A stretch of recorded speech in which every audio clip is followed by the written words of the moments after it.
Hello, everybody, and welcome to episode 10 of the Lunatic Creative Podcast. My name is Jason Paul, and I'm very sunburned, and I am joined by... the other very sunburned Sean Davis. Well, let me tell you something, people.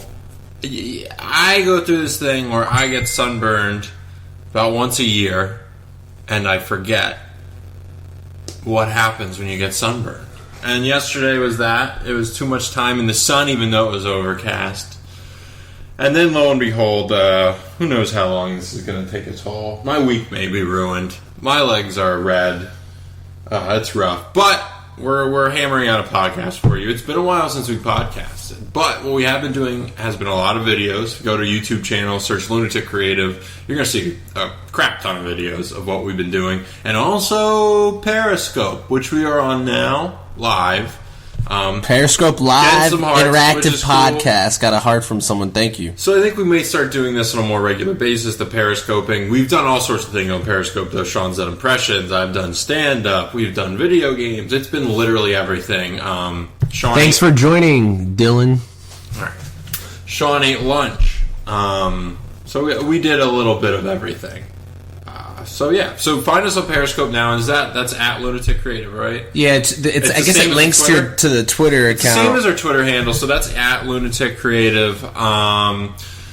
And at Lunatic Creative is where you can find us on Twitter, on Instagram at Lunatic_Creative, www.lunaticcreative.com. If you want to find us on the web where our podcasts are, our YouTube channel is Lunatic Creative, just search it. And then our Facebook, also just search Lunatic Creative. We're everywhere that you are on the web except for Pornhub. We're not on Pornhub. Yeah, no porn yet. Anywhere else we're there. But we're working on the Pornhub for you. But it's been a while since we podcasted. We apologize, but we're here to make it up to you. A lot's happened in the world of geekdom. Let's get right to it. Sean, what do you think the biggest thing that's happened was? Biggest thing last 2 weeks, probably going to be Tom Holland being Spiderman. And then little British child.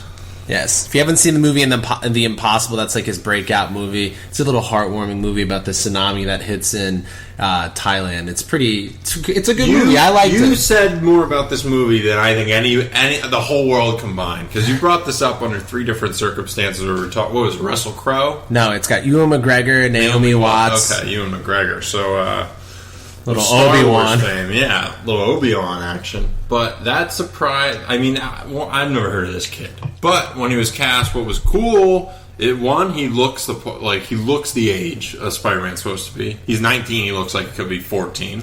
So that's great, because Spider-Man was 15 when he became Spider-Man. But also, he can do some parkour stuff, which is really neat. Mm-hmm. And I think that's one of the reasons why Marvel and Sony probably decided to go with him, is because of his acrobatics. In terms of, think of it in terms of like the money they wasted all in the marketing for Spider-Man. This is a way for them to like not have to hire an extra stunt double to do like the basic, flips and things like that. And it'll be cool because the actor inside of that is really doing it, So Tom Holland being Spider-Man, I think it's cool. I like that he's younger. I like that he's smaller. I'm just curious to see the attitude and whose side he chooses on the Civil War, because he will be in the Civil War, obviously. So I'm excited. I think there'll be a really cool scene between him and Tony Stark, saying like, "Hey, how do you make that awesome web of yours? Like, what's in it? Let me help you take it to the next level," because that's what Iron Man does. He likes taking things to the next level. So I'm satisfied with the choice they did. I'm extremely satisfied. It would have been cool for them to do like the Miles Morales story in terms of having a black Spider-Man. I think that would have been cool. People definitely wanted to see that. So I guess disappointing for the fans who don't get to see it, but we're gonna see this is the third Spider-Man, and then his movie comes out in 2017, and it's supposed to be called The Spectacular Spider-Man. Because they ran out of Spider-Man. They made the Amazing Spider-Man, already. they had to So do Spectacular. They did. It took a while for this to be cast, but I believe that's a good sign because they wanted to get it right. And it seems like all the actors who were up in that final, field of 5 or so screen tested, and that means that he did well on the screen with Robert Downey Jr. And I think you cannot underestimate the on-screen chemistry when it comes to these Avengers movies. I think a lot of it is Robert Downey Jr.'s charisma goes a long way, and if you got somebody who can play off of him, he's definitely going to play an intricate part in Civil War. I don't know if that means he's going to get a lot of screen time, but I think he's going to swing one side to the winning side. See what I did there, everybody? She's like, hashtag vape life. Thanks for chiming in. We're talking about Spider-Man right now, guys. Appreciate it. Sean's talking to the live Periscope right now. Lunatic Creative Podcast, guys. Remember, follow us and like us. But yeah, I'm definitely satisfied with their choice for Spider-Man. I think that's a pretty cool decision that they made. We're going the younger route, the smaller route, because he's gonna have to be Spider-Man for 6-7 and they years. did the nerd with Tobey Maguire. They did the cooler Spider-Man with Peter Garfield, and now it'll be cool to see Andrew Garfield. Now it'll be cool to see the younger, the more witty high school Spider-Man that we're waiting for. I mean, yeah, it's exciting. But it's a ways out. It feels like it's a ways out. So let's go to something a little more recent. And we want to just talk some San Diego Comic-Con, right? No, let's go with the Entertainment Weekly. Entertainment Weekly. Batman v Superman. The hype train going full fucking force, and I thought the picks were fine. I don't think they nice high def resolution. I every time I see Ben Affleck in the bat suit, I can't say I like Ben Affleck as Batman yet because we haven't seen the performance. But the suit is the best one we've seen. It's the one that's closest to the comics. He doesn't have huge elongated ears. I'm not a fan of that. I think it's cool to see the smaller, beefed up Batman with a correct, appropriated height for his horns, or his whatever the his horns, or whatever the hell you want to call him. Goat man. Which is cool, and I think one of the most curious things that has everybody a little curious about Batman vs Superman is the picture that we saw with Jesse Eisenberg having hair. Now people are saying this may be a dream sequence, a flashback. What I would think would be cool is how if he just had hair. Well, I think it would be cool because, you notice and you see how, like, they kept James McAvoy's hair in the Days of Futures Past. Now we see pictures of him becoming bald. So I think something will have to trigger the reason why Lex Luthor becomes bald. Maybe it's his first interaction with kryptonite, and as soon as he touches it, it just destroys his hair or something. Maybe he'll lose his hair based off of that chemical reaction. Maybe he loses his hair. But they do show Jesse Eisenberg wearing this like really shitty wig, so I'm curious to see how he loses his hair. Yeah, I would assume so. I mean, if he went into the role and shaved his head right off the bat, maybe he loses his hair somehow. So I guess it'll be exciting to see how he loses his hair. I guess that's going to be a big play in maybe the movie. Or it must mean that these pictures were carefully curated. So I think the long hair must mean something in the long run. They wanted to put something out there to get people to talk. It must, they knew what they were doing. Especially because I think it will be a plot point. Yeah, especially because, I mean, he's supposed to be like a younger, intelligent being, like a younger kid or, mid-20s, early 30s. I mean, I don't know many of my friends who have lost all their hair at that age, but something will definitely trigger his hair loss. Yeah, I mean, there's a few. Male pattern baldness is a real thing, ladies and gentlemen. And it's a terrible thing. Luckily, I haven't been struck with it. Neither is Sean. And that means we're not going to be Lex Luthor. But that's all right. And I think you're seeing people warm up to this movie a little bit. People are adamantly against it. That first trailer had some weird backlash to it that I don't know why people didn't like it so much.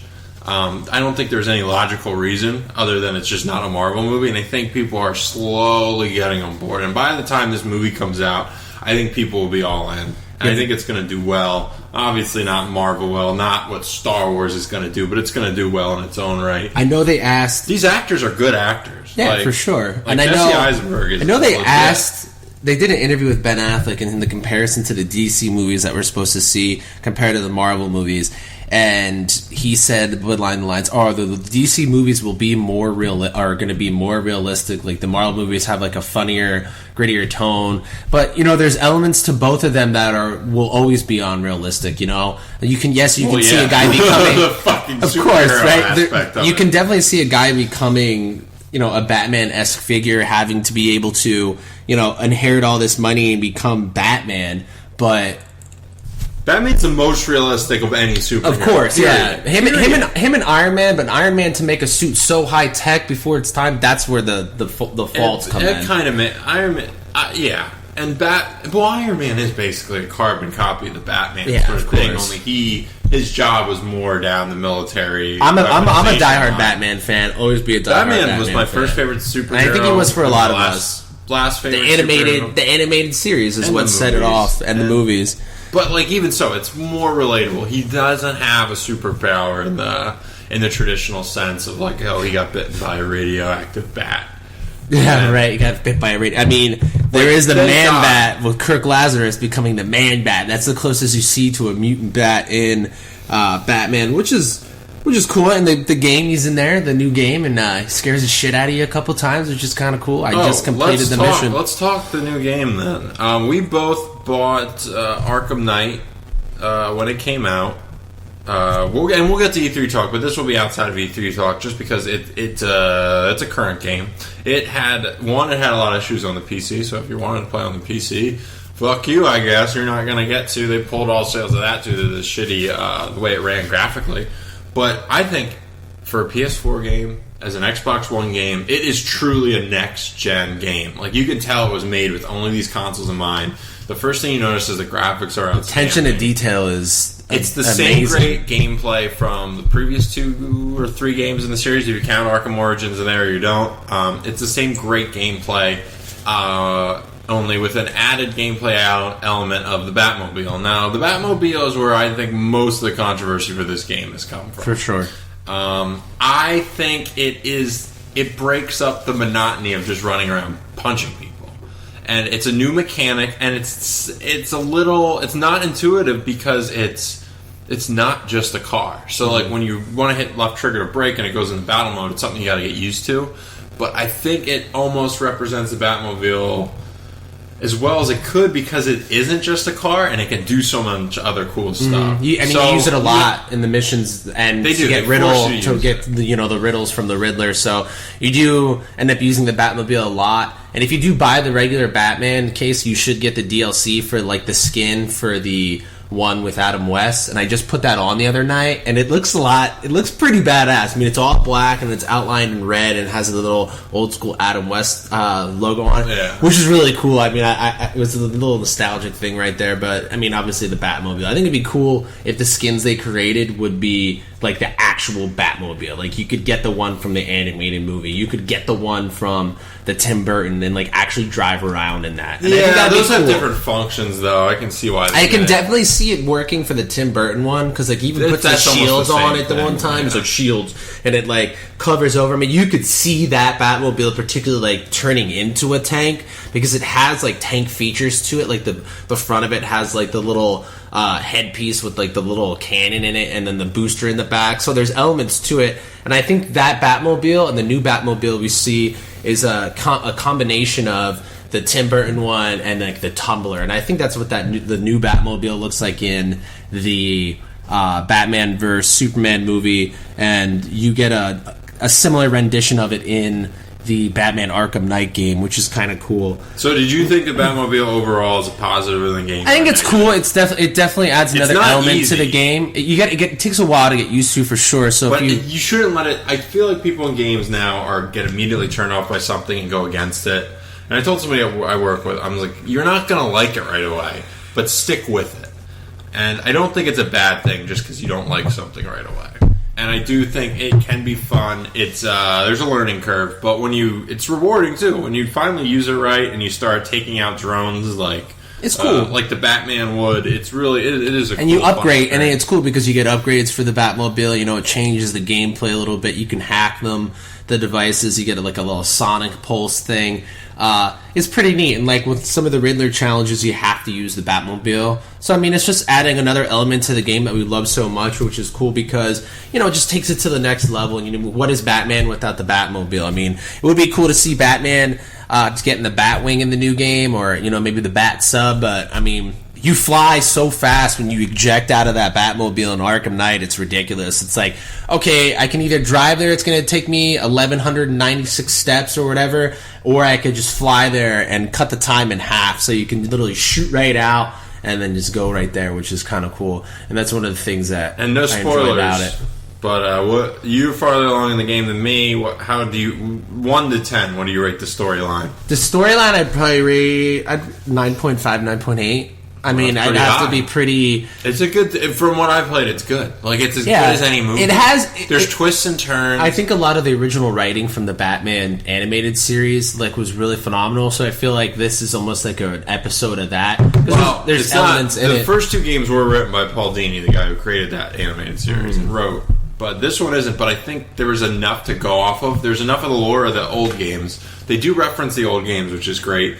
And since there has been games before, the universe is so expanded at this point, they can pull from anything. And it's great that they can just take obscure characters because it is presented as the end of Batman. And when you can really go for broke this game, and I do think they do. When you start to get deeper in the game, too, the dual play element that's in the game is really cool because you can switch between Batman, Catwoman, Nightwing, and it's cool to play as one of your favorite characters alongside Batman, and do your dual takedowns, which is kind of cool. I like it, man. The game it's a very perfect game. There's not much I can have to complain about. Very perfect. It's a very perfect game. Very perfect. Can't get much better than that. I think that it would be cool to, like, after you beat the game, maybe to be able to play the game as a different character or have more missions. They just announced the Batgirl DLC, which comes out around July 7th or 19th or something. It's like an $8 add-on. Her suit's awesome. Batgirl, Barbara Gordon's story is really cool. She is the Oracle in it, helping you and guiding you along the way. It's an awesome game. I mean, I'm a huge Batman fan.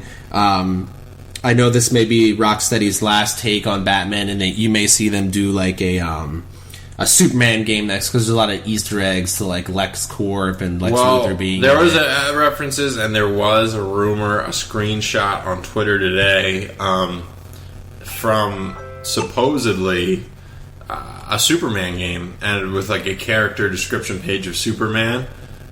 I don't know the validity of it. If the rumor is it's being made by the studio that made the Arkham Origins game.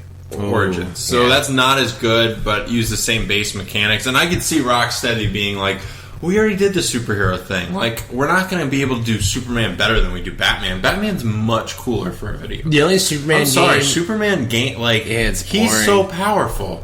Like, you'd need, like, a Justice League game to make it cool. Yeah, and I think that's one of the things that you realize a lot when you're playing Arkham Knight is when you're in that dual play mode, when you like fight with Robin and stuff, the game would be so cool if you could play like as 2 players and like side up with one another. So like if they made a Justice League game, it'd be cool to see like a co-op Justice League game where they take the elements from Arkham Knight, at least the fighting style, and then tweak it with everybody's powers and stuff, because it could be easily done. And I just think that it would be an amazing game if it was like online. You could play with like 5 people in one room, and it's like you and your friends, and you're all Justice League members. I think something like that would be really cool. I mean, we wanted to. There was that first-person Marvel game that was supposed to come out. I mean, it didn't look the greatest, but they tried it. Yeah, and they scrapped it because they're like, yeah, this isn't going to work too well. So I think if anybody does it, Warner Brother Games and Rocksteady are definitely the ones to do it correctly. Just, you look in terms of like their past few runs, like Shadow of Mordor was a really good game. Arkham City and Arkham Asylum were amazing games. So it'd be cool to see them do one more run in just the Justice League movie with the Batman style to it. So that's something I would be interested in. I would definitely play it. Yeah, big game news coming out of E3. Let's hit on. It's been a while, so you people heard this ad nauseum. The biggest thing was Fallout 4. I haven't played any of the old Fallouts. I played Fallout 3. Dope. There's no doubt about it. I describe it as dope, and that's exciting. I don't know enough about the series to really talk about it intelligently, but it seems the game's big, expansive. It happens before the. Well, it's nuclear war happens. So every Fallout game takes place in like a major city, and it takes place in Boston. Okay, so this one will take place in Boston. Fallout is basically a post-apocalyptic world where you start off pretty much with nothing. You come out of a vault, and from there you fight around mutated humans and people who are grouped up together as like clans, you would say. It's an open world. It's pretty much an RPG game, but open world. But it's not turn-based. No, it's not turn-based. It's a great game, yes, at Kevin G09. And I'm excited for it. The graphics look good for like how big the game's going to be, and it's cool that it's coming out this year. I really like a game company like I'm blanking. The company who makes it? Yeah, fucking who makes that game? Bethesda, right? I think it's Bethesda, yeah. Bethesda Fallout. Let's see, yeah. It's Bethesda, and so that's cool. They also released a mobile game right when they announced that. And the Fallout universe is really cool too, because there's normal elements of the everyday world. Like instead of having like Coca-Cola, it's like Nuka-Cola. So they have like Nuka-Cola in it, which is kind of cool. By us, yeah. I saw they sell that. I didn't know what that was. For some reason, I thought that was from BioShock. Yeah, I played Fallout 3, but I kind of screwed up and made a bad save, so I wasn't able to really go in there and finish the game. I screwed up, and I know that happens to a lot of people. The Pip-Boy is the wristwatch. Yeah, and then and they're coming out with a real thing that you can put on your wrist with this one, and then I guess put in your phone, and there'll be an app with it. So that's pretty cool. While you're playing the game, it'll be linked up. So that's like groundbreaking. It's definitely going to be a great game, and most people are ready for it. I know lots of that is very much a PC dominated game because it started on the PC. I mean, there's a huge following on the console, but I know. That's another thing too. Be good or evil. Which I don't know. I mean, I'm sure RPGs have been doing it for the first time, but in my life, the first time that came was, and I was super interested. It was Knights of the Old Republic because it was something you already knew about. Well, good or evil. And everybody wants to be bad too, because it's funny because you play every game, you're the good guy. So it's when I played Fallout 3, I was like, "Fuck this! I'm gonna be the bad guy," and I just like killed everybody. Well, a game like Mass Effect, I ended up being more good because the interactions at the you don't want to you want to create these bonds and not fuck these people over. So but it also creates replayability because then you're like, oh fuck it, I'll go through the game again and choose all the other options. Yeah. So that's a great thing. And it's cool because you can play the game twice and not get bored of it. Beat it as the good guy, be the hero, beat it as the villain, and be the guy who just destroys everything. Those games that always add elements like that are awesome because it basically gives the game two ways to play it. You can either be good or bad, and I think as a gamer, I think that's something we like a lot because we don't like always being the bad guy or the good guy. Well, whatever you do it well, because you get a game like Fallout and you get choices, or you get a game like The Last of Us and it tells like a beautiful narrative story. Mm-hmm. So either one, if you're or Batman, you don't make choices, but just do it well, just present it well. Mm-hmm. And I think this company, Bethesda's been working on Fallout since Skyrim came out. So they've had a long time. This game hopefully will be polished. They waited a long time to announce it. So I'm super excited for it. The other thing I think, a little of the smaller things, a Need for Speed looks, there's not much to say except it looks like a cool modern Need for Speed game, taking elements from all of them. Hitman looks Underground, like Hitman. Yeah. Star Fox looks like Star Fox, but I've heard some wonky motion controls are involved. I saw some of the gameplay from Star Fox, and the ship itself that you're in transforms based on certain levels. Like you go through grades and stuff like that. So it pretty much transforms into 3 different devices. It transforms into basically it's like a starship. You can turn into like a tank, and you can also turn into like a little. It almost looks like an AT-AT walker. But I mean, it's been a while since a new Star Fox has come out. I don't know if there was one for GameCube. I know there was one for 64.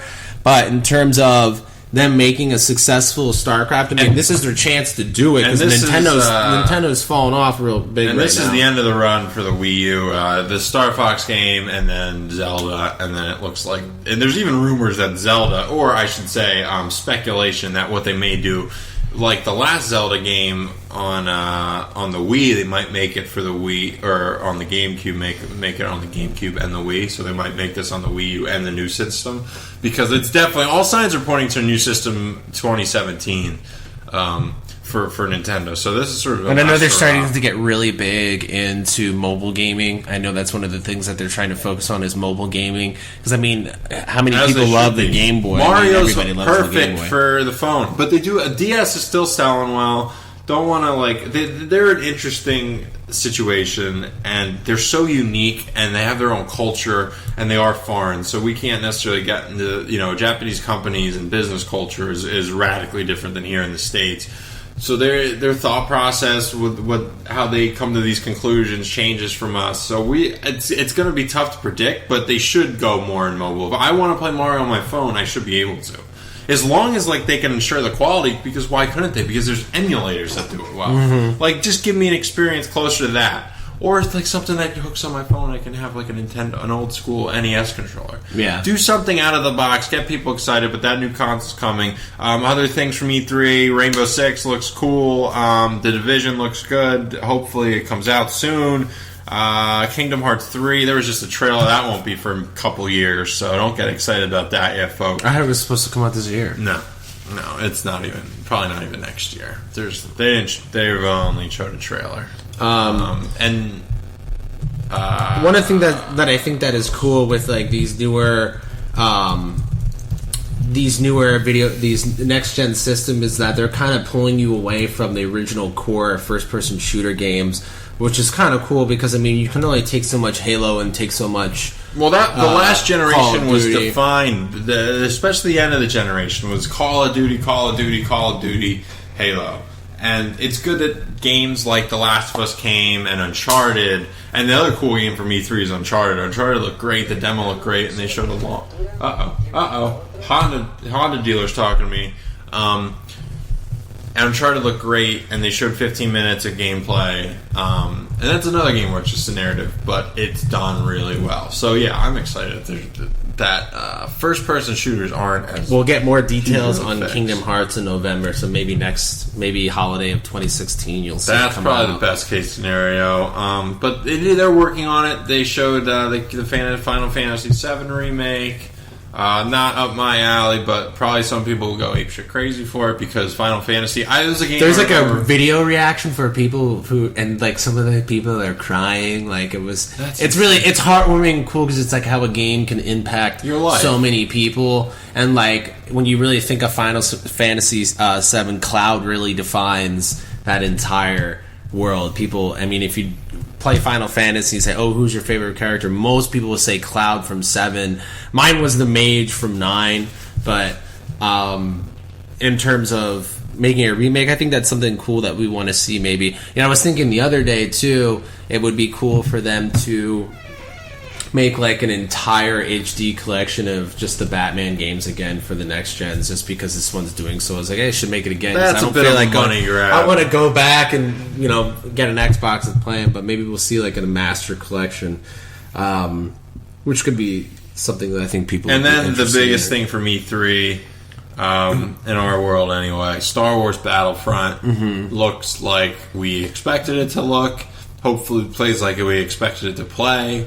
Comes out soon. We got some. They're gotta be putting the finishing touches on it, and this was a quick turnaround for a game of this size. And we have some inside scoop on it too. One of my good friends is in that industry, and he wasn't able to play it because the line was so big for it, but he was able to watch people play, and he gave us a little inside scoop because we asked him about in terms of the heroes and how do you become Darth Vader. Or how do you become Luke? And he said most of the time, he straight up told us, not most of the time, that if you're doing the best on your team, you get the option then when you die and respawn to be Luke or Vader, depending on the side you're on. You don't have to... Yeah, it's got to be a privilege to be one of those characters, so they have to have some kind of ranking system in order to be him. Yeah, because you don't want multiple Lukes running around. But I know he said that 2 people man the AT-AT Walker, which is kind of cool.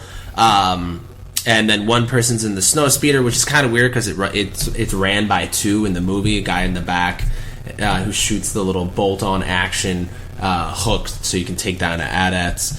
And I don't know. I think that game's going to be the most waited for game this year, just because it's Star Wars. People love Star Wars. The franchise is huge. DICE is making it, which they make Battlefield, and I don't think they've ever messed up. So it's Battlefield with Star Wars. Battlefield, the first one on PS4 there were some online issues. There's server issues. This game will be taken down from the server. If there's server issues, that's not good. Yeah, they can't have that happen. And I think they gotta know. They obviously know that because it's Star Wars. They know it, but whether or not they're actually gonna, live up to it, let's hope. Let's hope that they do, because this game has the potential to. I don't think it's gonna be like a 10 out of 10 game because of how quick the turnaround was from announcing it and making it. But I think it could lay the groundwork for a great series.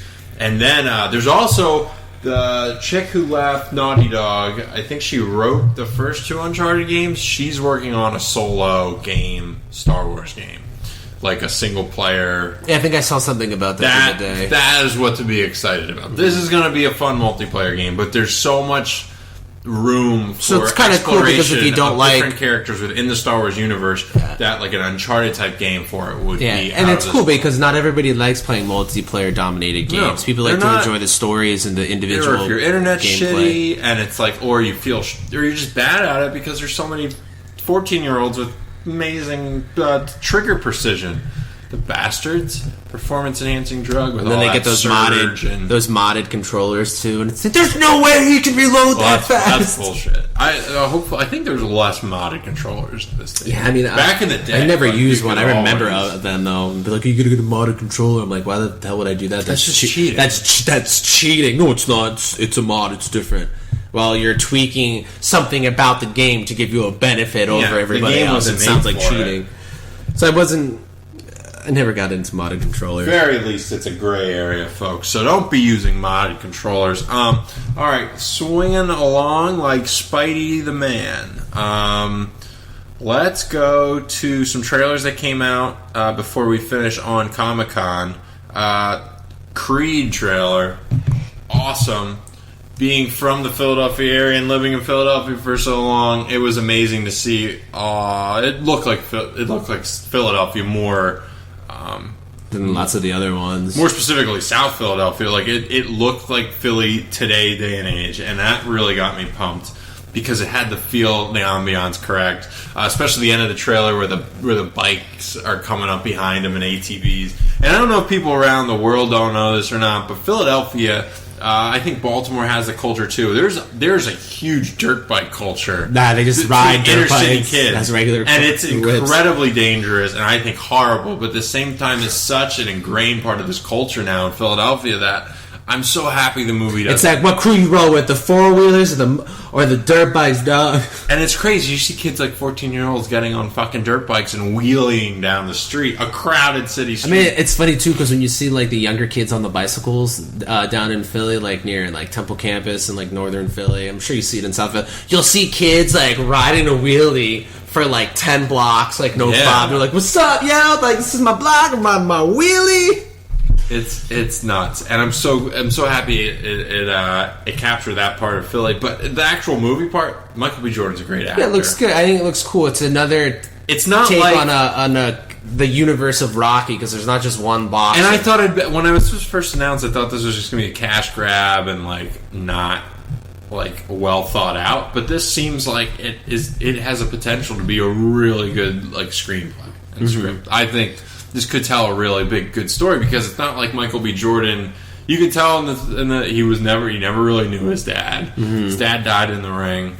You know, he's sort of like an outsider and trying to get himself into this boxing world. And of course, Sly makes an appearance in the trailer, but I like it. It wasn't about him. They build it up. It wasn't about him, and that's what I'm afraid it would be like Sly just helping this kid the whole time. But no, it's not. It's more like Michael B. Jordan, and Sly is one of the like many trips on his journey. So this is, and I imagine it's a little farther than the movie where he's like, I love the line when because it has it's a Rocky movie element, like it has, like there'll be training montages and stuff like that, but even going into it, like knowing it's a Creed movie, you're waiting to see Rocky, and it like kind of builds it up. And the scene where you finally see him, I love it. It shows Michael B. Jordan looking at the picture of music rumors were there was supposed to be a third fight between you two because if you follow the rings, and then I love how Rocky just comes out of the back when he's like, how do you know so much about this? How do you know so much about this guy? And he's just like, he's my father. It's like, did it, and then Rocky's got that mentality like, well, should probably train this guy because he knows my buddy Apollo, and I don't have many friends left. Because he's dead, training. And I could probably help him. We'll see what he does. But I just don't want to see the shit that happened in like the last Rocky Balboa, like in 5 or in the Rocky Balboa movie, where he trains him and then he becomes like an egotistical asshole and then like talks shit on Rocky. No, like I don't want to see that again because there's no reason for. I mean, there could be like a feud between him. There's going to be a rift between them, a little probably. rift, but I don't want it to be like, oh come on, dude, like don't sell out. Like I don't want him to sell out. Like he does. He's the good guy. I think this trailer, it's Michael B. Jordan's story, which is the right way to go about this. And they could. I mean, if it does well, maybe they'll milk it and make 2-3 movies. But I don't. We'll see. I don't think they. I don't think they need to. I hope they didn't write with that in mind. I think you could tell a one-off story that's great. Yeah, so I'm excited about that. The other trailer that was made the rounds this week. Steve Jobs. Was that what it's called? What's it called? Yeah, it's called Steve Jobs. Not Jobs, the one with Ashton Kutcher. It's Steve Jobs. And this one shows the side of Steve Jobs that most people know of being an asshole. And Seth Rogen's in it, which is phenomenal. Yeah, which is kind of interesting. As Steve Wozniak. Yeah, this seems like a more accurate portrayal. And even Wozniak said, he's like, I never said the thing I said that they had this character say in the trailer, but it's like, it captured his essence. And I think that's what people have to realize, is that this is a 2-hour movie, that all they can really do is capture the essence of it. And it's got me pumped. And Michael Fassbender is such an awesome actor. Like every I didn't movie think he's he'd be in, able to look like him, but he kind of does. Yeah, especially when he's like older in his like 50s. And I think it's cool because Michael Fassbender is such a dynamic actor. You see him as Magneto. He's going to be the guy in Assassin's Creed. I've seen some smaller like independent films with him in it, and he adapts to whatever role he's playing. Like kind of like Leonardo does. Like when you see him, he's not Leonardo DiCaprio. He's not Michael Fassbender. He's actually playing that role. Like the downside to Mark Wahlberg, I feel like everything he's fucking in, he's Mark Wahlberg. Yeah. So I think it's cool to have somebody as such a dynamic actor to play Steve Jobs, because Steve Jobs, I mean, in the light of the media, him releasing electronics and things, people love him. Goes, oh wow, this can change my life. But this is going to show a lot of the struggles to make these pieces of technology that he introduced to the world, and show why he was such an arrogant asshole. And I think that's cool because we don't know that side. Like, and lots of people talked about it. Everybody's got, nobody's perfect, one. And everyone's got a lot of like subtleties and nuances, and they've got a whole part of their character that they don't portray out there, especially if you're a public figure. And a lot of that stuff wouldn't be talked about when he was still alive, because people were so in awe of what he was doing. But there's nothing wrong with painting the full picture of a human being like Steve Jobs, because he's done so much good for society. But you can see even in the trailer they're talking about the daughter he disowned and won't even talk to, won't even acknowledge. So, and I know he did something where didn't he try to buy some like South African kid's kidney or some shit. Like you got to look it up. There's this huge thing on the internet about him trying to buy because he was having problems. Let me see. I know he was trying to. This sounds like a Facebook rumor.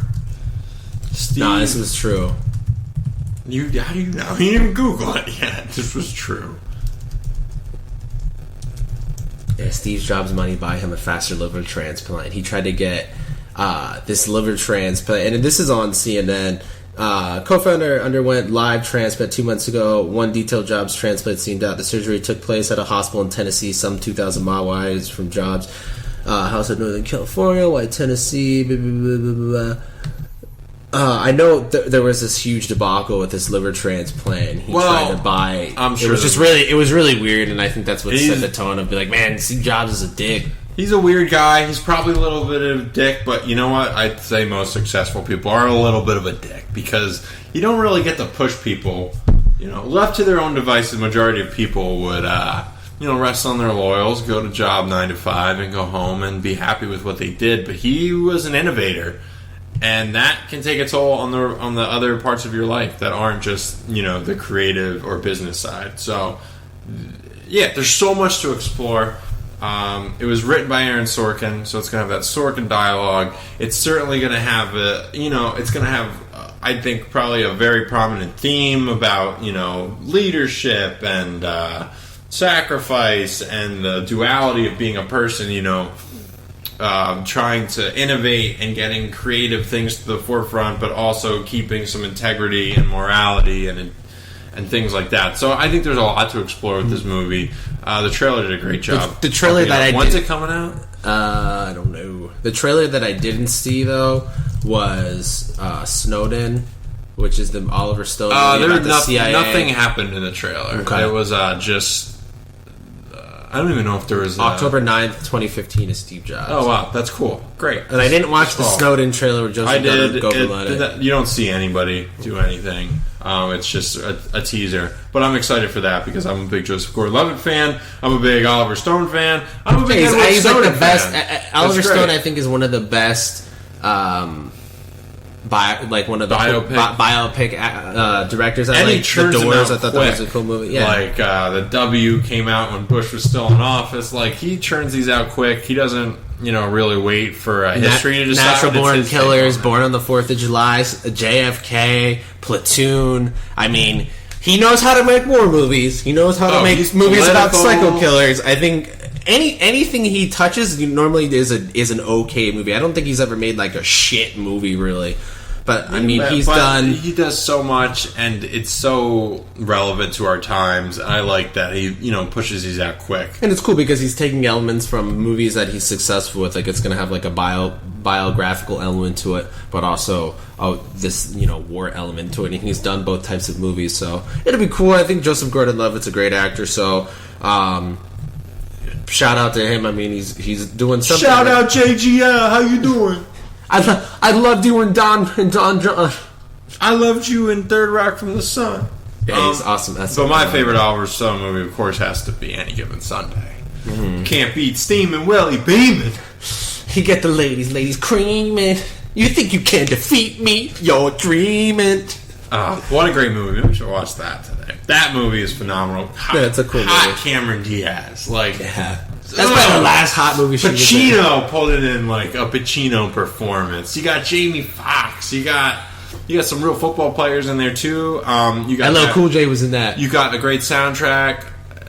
What more can you want? And as time went on, I think that movie's revealing itself to be a lot more realistic. The concussion issue. With the older football player, it's pretty cool. Like there's all that sort of shit. It shows all the great. If you're a sports fan and haven't seen Him Against Sunday, watch it. It shows like all the baggage behind the scenes of the NFL that people denied for a long time, and now it's coming to the forefront. And maybe this movie wasn't so off base. Like, these are real issues. They nailed down the concussion issue. That movie came out in 1999, and it's cool because the movie has an element like you see a lot in football nowadays in terms of like. The second string quarterback coming in and doing really well, and everybody's like, "Whoa, who's this guy?" But it sucks because a lot of times in the NFL, the second string guy never gets to show his glory or what he can do, and like this is where the second string guy finally gets to play and take off, and they realize how big of an asset he is, which is kind of cool. You see something like that happen in the NFL a lot of the time, too, and up until then, that hasn't been explored in the movie, so that's good. All right, let's finish up with Comic-Con, San Diego Comic-Con to be more specific. That's going to happen this weekend. When you're listening to this, Thursday, Friday, Saturday, Sunday, huge 4-day event. And I think we're going to learn a lot. No Marvel presence. No, but they don't. What would they? They don't need to. And they're done with because they did that little. They're the biggest of the big. And they did that little segment. I think it was in February where they did the release of. This is what our lineup is going to be. Yeah, these are the actors we're looking for, maybe. And it's like you don't need to do it. You don't need to do it again because people are already expecting that. Maybe next year they'll have a bigger presence, probably because they'll talk about getting ready for the Infinity War, and then the next sequels of the movies coming out. The only Marvel presence you'll see is from Fox, which is with Deadpool, Gambit, X-Men Apocalypse, and the third Wolverine movie. That'd be cool if they showed some good. The X-Men will have a big presence. Yeah, because. Days of Future Past was so good. I think it got a lot of people hyped. Good. Deadpool's rated R. That's on the right. That's on the right track. That I think that one's going to be. I think that one's going to be pretty successful. With Marvel sitting out, the Disney Marvel sitting out, I guess I should say, it really leaves it wide open for who's going to steal the show. We're gonna see the Star Wars cast. They're gonna sit down. That's gonna be amazing to see that. And then that hype's gonna hit full force. The rumors are they're showing new footage, maybe a new trailer. The hype train's gonna get rolling. We have less than 6 months to go, and again, mark my words, this will be the biggest movie ever. It's estimated to make $2 billion. It will crush Avatar. This movie will travel far and wide. Every nation will want to see it, and every generation of kids and adults. I think this will be the kickoff to sort of that hype when all the actors sit down in front of people, and whatever they're going to show, I'm sure it's going to. And I think it's cool because Star Wars, the new Star Wars movies, and like these solo films are showing you how big the universe is. Because not everybody, can relate to like the original group of people. Because not everybody cared for them. People liked Boba Fett, so they're going to make a Boba Fett movie. Yeah. So I think it's cool because we're going to get the core story that we want from Star Wars and the Ragtag cast, but it's cool too because we're going to see other elements of the universe with the spin-offs and like what needs to be done. I think Rogue One's going to be kind of cool. It's going to be a heist movie about the guys going in there and stealing the plans to destroy the Death Star. I think that'll be cool. They'll show us another element. There won't be maybe any Jedi in it, but it's cool because we want to see what it's like from everybody's point of the view of the universe, as the soldier, as the fighter pilot, as a droid, whatever it may be. And I think that's cool. And I know that DC will probably have one of the biggest next to Star Wars appearances. There's a Warner Brothers. Basically, the panel is just stated right now that's going to be Warner Brothers. So there's a lot of speculation that could just not just entail Superman, Batman, and probably Justice League. And which would go into the Green Lanterns, mm-hmm. which are going to be there. Yeah, Tyrese, and Chris Pine. Mm-hmm. It's rumored that they'll show the entire Justice League lineup, including Chris Pine.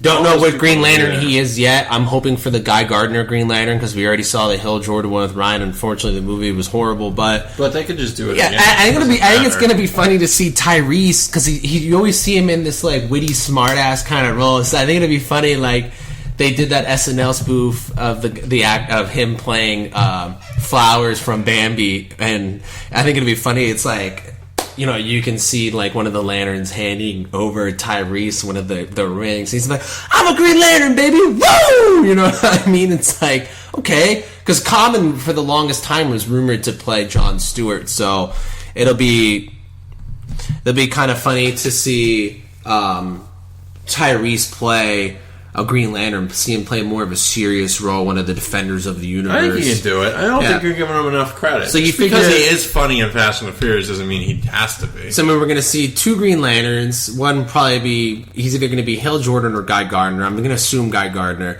Jon Stewart, Green Lantern. Batman as Ben Affleck. Superman as Henry Cavill. Gal Gadot as Wonder Woman. And then you obviously have Jason Momoa as Aquaman. So that's 6 people right there. Are we going to see Martian the Manhunter? I want to see Martian the Manhunter. Listen, I think he adds a wisdom. He adds a wisdom to them. No. So I cut down on the Flash. Characters. So that's the Flash if they don't do Martian. They should. That's too many. The Flash is. They're already making the Flash movie, so I don't know. I am worried with too many characters because this last Avengers movie there's too many fucking characters. Yeah, they're always going to add more. I don't know. I think the fans want to see. At least X-Men was very upfront with like. All these characters are in Days of Future Past, but we're only following like 4 for the majority of the time. Yeah. If they do something like that and let them have their own movies, but I don't want everything to be pigeonholed in there.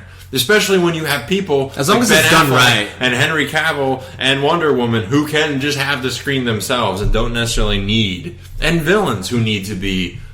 That's what this DC run, especially, and hopefully they show Suicide Squad stuff too. Because I think that's got people really hyped. hopefully the villains in these DC movies are better than the villains in Marvel, and that's definitely something they can get a leg up on and beat them on. There is no reason that they can't beat every Marvel movie. It's an alien or a robot that looks like an alien, or an alien that looks like a robot. Like, they can definitely beat Marvel when it comes to villains. So that's what I'm most expecting. Actually, if they can start incorporating some Spider-Man villains, I think that would, for Marvel, that would be a good idea. Speaking of Spider-Man, who do you think that the new villain will be in the new Spider-Man solo movie? I think that's going to relate totally to how Civil War plays out. Yeah, I don't know. Do we want to see another Green Goblin or another? No, I think if they were to do one that was already done, I'd want to do Dr. Octopus. Yeah, I think that'd be that's cool. The most iconic. If they're really going for broke and trying to. Spider-Man 2 is definitely better than 1. 2 is probably the best out of all of them. The story that they did with Doc Ock was good. The acting was good. Well, Alfred Molina, but here's the thing: I kind of want Alfred Molina to play him again. Yeah, so I mean, he's so good at it. I mean, I guess we'll wait and see. Look, this is the third time they're playing Spider-Man, so they can definitely do the villains over again. Yeah. So I want to see. I really want to see Mysterio, just because he was one of my favorite villains. I mean, everybody wants to see Venom and Carnage, but you're not going to make that his first bad guy. You got to lean up to, you got to lean on these other guys, build the story, and then have it be like, oh shit, now I got to fight Venom or Carnage, and they come from a longer. Just don't make it like the Vulture or another Lizard or someone like corny. Don't do Scorpion. Scorpion will always be corny because you can never see him being fast. His wit, he's not very agile. I don't know. It's got to be someone like we don't really expect. Chameleon. I don't know. Like who knows? Maybe it's just him in high school dealing with his hormones and then fighting like little side guys on the side. I don't think so, because after Civil War, he's going to be engulfed in something so much bigger that I don't know if they can like scale it down. And then maybe we'll see. It'll be cool because when they make the Spider-Man movie, what other Marvel Universe characters will we see come in there? Maybe Ant-Man will make an appearance in the Spider-Man movie. What other guys in that universe will make appearances? Because in this one, apparently Ant-Man has Falcon make an appearance in it. That's the rumor now. But they obviously are not holding back. Yes, Ant-Man is in the Marvel Universe. No shield, no suit, no hammer needed, which is cool. And obviously he's going to be in Civil War, so let's see. Obviously Civil War is going to be very important to what happens in the next couple Spider-Man movies, or the next Marvel movies with Spider-Man, Doctor Strange, how they're going to get involved with the universe, how maybe the Guardians get involved in the universe. But I'm excited. I mean, most people are excited for both the DC world coming to the theaters now, as well as what Marvel is going to continue to do. So those two will be battling it out for a while. I like both Marvel and DC, so it'll be interesting to see these DC movies. I'm rooting for a good showing here at Comic-Con. They have, like we said, Marvel's not going to be there, so they have the room to do well. You also have down toys. Yes, that are coming since we're talking about Comic-Con, educate some people on these. There's a Batman vs Superman toy that's coming out that looks pretty cool. I mean, the figures don't look the most articulated thing in the world, but it's an exclusive, so it'll definitely be cool. Just something to grab if you get to go. Unfortunately, I cannot go to Comic-Con because the system that they have to get tickets is entirely BS. I know most of you agree with me. But Bandai's obviously coming out with exclusive Power Ranger stuff again. You're going to see a Tokyo Vinyl White Ranger figure that looks really awesome. There's a freaking Saba Saber exclusive to Comic-Con. It's going for around $175. People are going to buy it there. If you're going to buy it there and be a fan of Power Rangers, keep the damn thing. Because every time you see somebody put it on eBay, it's like, wow, you piece of shit. I would have loved to have gone there, paid it, and just had it. It's a black and gold Saba Saber. It looks freaking absolutely amazing. And then there is more other things I think related to Dino Charge in terms of like an original group, I guess, of the new Morpher they use, and they're showing like the original Morpher, original Power Ranger Mighty Morphin having their Ranger be related to the new Morpher or something. I don't know exactly what that toy is about, but they're also going to show Boom made exclusive Mighty Morphin Power Ranger comics. That there's 6 comics, one for each Ranger, and the art looks awesome on it. We posted it on the Facebook wall. Pretty cool for Power Rangers. I mean, that's taking off. Bandai makes great toys. I mean, that's what they do next to making Power Rangers. So I'm sure there's going to be a lot more exclusive toys. When's that movie coming out? Next year. Next year? Do you think we're going to see any? They should show something, right? I don't even think they've even started getting down to... I mean, I'm sure they have a rough script of it, but I don't know, man. It's one of those things that they're trying to recreate something that is hold dearly to people's hearts. I think it'll be cool in terms of seeing the modern technology take an effect to something we love and cherish with giant robots and fighting and stuff. So I don't know. I think it'll be cool, but I know there's other exclusive toys. I mean, obviously, I focus more on Bandai because I'm a Power Ranger fan.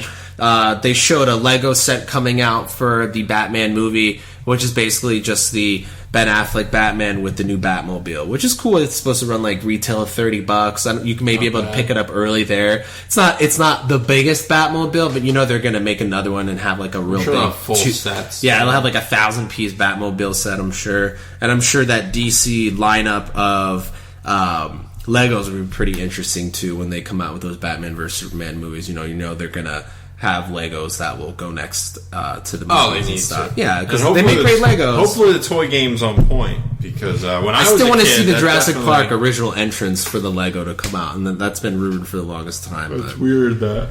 I was disappointed with what the Lego sets looked like for Jurassic World. They're okay, but they're not great. And you can see some of that on our YouTube channel, folks. We went to Target and hunted for some toys. So, yeah.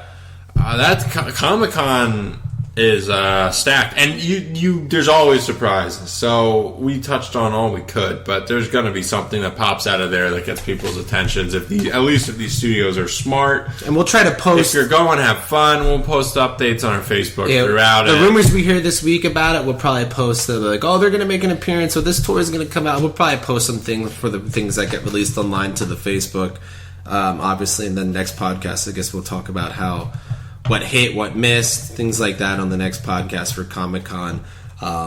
Yeah, so we'll keep you up to date. If you're going, have fun. If you're not... Periscope, because we'll probably watch you through Periscope. Yeah, Periscope that shit. Perfect time. Yeah, if you're at a panel and they're showing some Star Wars footage or some Superman footage or some Suicide Squad footage, I'll be in Harry Vegas Potter Vegas next weekend. But if I do go to see Deadmau5, I may try to Periscope Deadmau5. So if you want to hear shitty music, you can fucking just keep an eye out for our Periscope of shitty music. But find us on YouTube, like we said before, Lunatic Creative, Twitter at Lunatic Creative, Instagram at Lunatic_Creative, Periscope at Lunatic Creative, the website lunaticcreative.com. We're everywhere. You can email us at lunaticcreative@gmail.com. So reach out, say hello, tell your friends about the site. You got anything else to add? We're going to just try to do more interactive Periscopes. Unfortunately, this one got disconnected near the end, but we had a few people chime in. Periscope's the next thing, folks. It's the next thing. When we're shopping or we're going to Taco Bell, and it will add an element for us to be interactive with you guys, games, which is cool. So and we want to do trivia. We want to do trivia on Periscope. So be on the lookout. We will give away. We'll something. ask you questions. You answer them. We'll give away stuff. So everybody wins in that situation. But yeah, thanks for tuning in, everybody. Check us out on all the aforementioned places to check us out. For Sean Davis, my name is Jason Paul. You have a lovely lunatic day.